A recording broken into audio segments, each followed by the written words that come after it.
semuanya, kami dari kelompok pembelajaran berbasis komputer. Di sini kami akan menampilkan video pembelajaran tentang Kingdom Plante. Sebelum itu, saya akan memperkenalkan diri saya sendiri, yaitu Siti Nurdiana, anggota dari kelompok ini. Kemudian yang lainnya ada Wilda Fauzia, Yulis Tiatin, dan Atta Darajatul Ulia. Oke, kita langsung aja ya simak video pembelajaran berikut.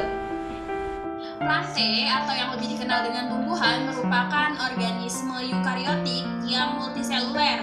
Dia juga memiliki klorofil dan juga dinding sel. Nah, klorofil dan dinding sel ini yang membedakan antara tumbuhan dengan makhluk hidup lainnya. Nah, dengan klorofil, tumbuhan dapat berfotosintesis. Apa guna dari fotosintesis? Yaitu menghasilkan makanan baik untuk dirinya sendiri ataupun untuk orang lain. Untuk makhluk hidup lainnya ya. Nah, ciri-ciri dari tumbuhan yang pertama itu multiseluler. Kemudian dia juga selnya ini sel eukariotik atau sel sejati. Kemudian dia ini memiliki klorofil, berdinding sel, dan juga dapat membuat makanannya sendiri atau disebut dengan organisme autotrof. Nah, untuk lebih jelasnya, mari kita simak penjelasan dari video berikut ini. Dengan spora Kardemophyta berspora dan mengalami suatu pergiliran tertentu. Selanjutnya kita bahas tentang filum Pteridophyta, yaitu tumbuhan paku. Pteridophyta atau tumbuhan paku telah mempunyai jaringan pengangkut yaitu kormos dan organ sejati. Tumbuhan paku ini bereproduksi secara aksesual dan spora. Tumbuhan ini mengalami metagonosis. Pada umumnya, tumbuhan paku hidup di darat, terutama di hutan hujan tropis, adapun hidup pada mengapung di air. Selain itu, tumbuhan paku juga memiliki klorofil, pembuluh angkut yaitu xilem dan phloem, dan perangkat serabut. Pteridophyta adalah tumbuhan yang telah memiliki batang, akar, dan daun sejati. Yaitu ada tumbuhan lumut atau bryophyta. Tumbuhan lumut sendiri dia itu tidak mempunyai organ sejati seperti batang, daun, dan akar, serta tidak mempunyai pembuluh angkut seperti xilem dan phloem. Adapun ciri-cirinya yaitu yang pertama berukuran makroskopis sekitar 1-2 cm, bahkan ada yang mencapai 40 cm. Kemudian tumbuhan lumut ini dia memiliki dua generasi. Yang pertama ada generasi saprofit dan yang kedua ada generasi gametofit. Adapun jenis-jenis dari tumbuhan lumut yaitu yang pertama ada lumut daun, lumut hati, dan lumut tanduk.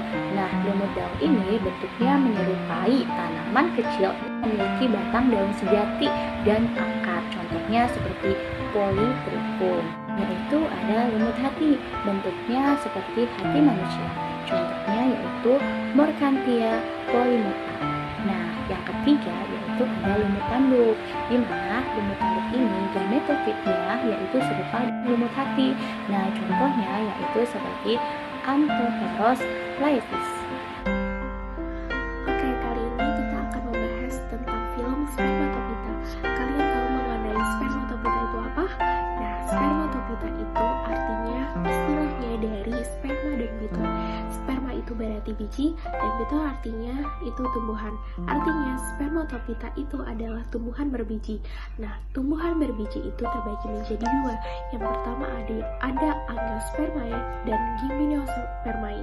Angiospermae itu berarti adalah tumbuhan terbuka dan Gymnospermae adalah tumbuhan berbiji tertutup. Lanjut ke ciri-ciri dari Spermatophyta itu ada dua. Yang pertama karena divisinya yang tadi sudah dijelaskan bahwa Spermatophyta itu ada dua divisi, yaitu tumbuhan berbiji terbuka dan tumbuhan berbiji tertutup. Dan setiap organ bijinya itu dapat dihasilkan oleh bunga atau strobilus.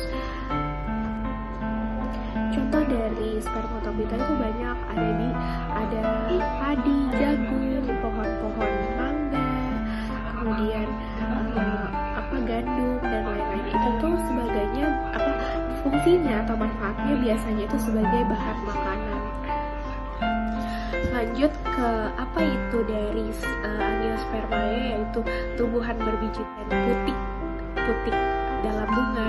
Dan angiospermae juga dia ini bersifat monokotil dan dikotil, jadi ada yang berbijinya satu dan ada yang berbijinya dua. Nah kemudian lanjut ke berbiji terbuka. Tumbuhan berbiji terbuka itu namanya gymnospermae. Biasanya ini contohnya adalah Strobilus dari tumbuhan pinus. Nah dia ini bakal bijinya itu terdapat pada luar bijinya itu terdapat pada luar bakal biji. Tapi kalau angiosperma itu ada bijinya itu ada di dalam bakal biji. Kemudian sel-sel telurnya itu terdapat pada Strobilus betina, dan kalau serbuk sarinya itu terdapat pada jantan. Manfaat dari plantaya itu banyak sekali, misalnya pada padi, gandum, jagung itu merupakan sumber karbohidrat manusia. Kemudian ada tanaman-tanaman seperti anggrek matahari itu bisa dijadikan hiasan rumah kalian. Nah ada beberapa kayak seperti pohon pinus, kayu-kayuan itu bisa dijadikan furniture di rumah kalian untuk dijadikan lemari atau pintu dan lain-lain.